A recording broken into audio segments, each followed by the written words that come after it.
Hello, welcome to Dewey's Math Maker for Chapter 4 for Pre-Calculus class. We are going to continue to explore continuous growth using a function and a formula that we've already introduced, but where we need to find the growth constant. We're going to have to find that growth constant and then use it. So for continuous growth, just a reminder, or for continuous decay, we use base E. That base, that naturally occurring base in mathematics, allows us to continuously compound growth or continuously calculate decay. Just a reminder as to the variables, P sub aught is whatever initial quantity you're starting with. P sub f is the final quantity that you're either calculating or you were given, so that's on this side of the equation. We have base E, and we're raising base E to the kt, where k is your growth constant or your constant of decay, and t is time. So I'm going to demo a particular problem, and then if you're in my pre-calculus class, you have a problem to do as part of your test for Chapter 4. So, for continuous growth, here's an example of a problem. Find your growth constant k when 500 cells double in 24 hours. So actually four pieces of information that are key: your initial quantity, your final quantity, which is going to be doubled. So in this case, that would be 1,000 cells. You need to figure that out for yourself. Your time for doubling rate is 24 hours, and then you know that it's continuous growth. Once you find k, you're then going to use that to calculate how many cells will be present after 5 days. Okay, so let's write down our starting equation again. The final quantity equals the initial quantity times base E to the kt. What do we know? Our final quantity is 1,000. Our initial quantity is 500. Base E doesn't change.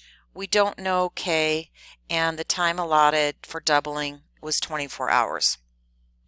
Now, you could put one side in as y1 and one side in as y2, second calc intersect, to find k. However, we really do need to know the algebra steps. So, isolate your exponential function by dividing both sides by 500. We are indeed doubling our quantity, so that yields 2 on the left, namely doubling, equals e to the 24k. To the 24k. So your variable is in the exponent position. To drop that down, you need to take the natural log, because we're working with base E of both sides. Remember, natural log and base E are inverses, and they undo each other, if you will. Dropping down the 24k from the exponent position equals natural log of 2. So anytime you are working with the doubling function, you should end up with natural log of 2, and then you're going to divide by the number of hours. Make sure that your calculator, you use parentheses around the argument for the natural log of 2. So throwing that in my calculator, I can solve for k. Natural log of 2 divided by 24 gives me a k value of equal to 0.0289. We round to 4 decimals because exponential decay and growth are so sensitive to rounding. So here's our general equation.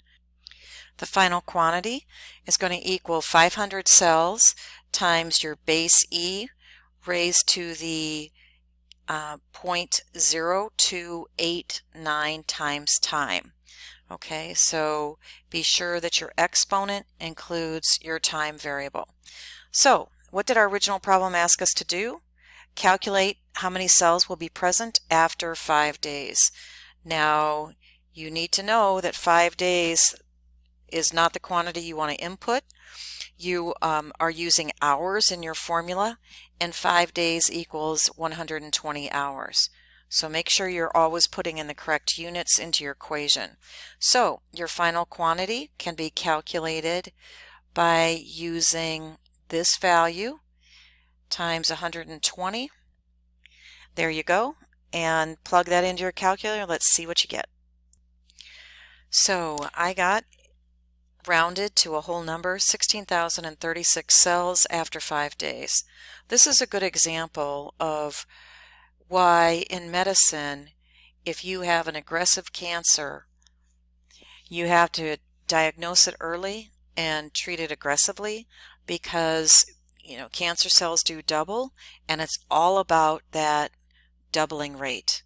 They double continuously. It's all about your growth constant. If it's a type of cancer that's known to be aggressive, you're going to get hugely growing tumors as a result of the nature of the biology of the doubling rate being so aggressive. So this is just after 5 days, 16,000 cancer cells instead of the starting 500 cancer cells. I have no idea if this is an example of what could occur in the human body or not, but it is an example of continuous compounding using growth function. Okay, so going to our Chapter 4 test, question 17, recovery points. Here is the slightly revised problem. Suppose a colony of bacteria doubles in 14, whoops, little typo in there, doubles in 14 hours from an initial population of 3,000. And then you're going to need to find the growth constant like we did in the example. Here's your formula that you're going to use. Then find the quantity of bacteria present after 8 days, watch your units, and finally find the time in hours when the population will reach 10,000 bacteria. So this is worth a lot of points for your test. Please make sure you do it on paper and email it to me. Thank you. Good luck, guys.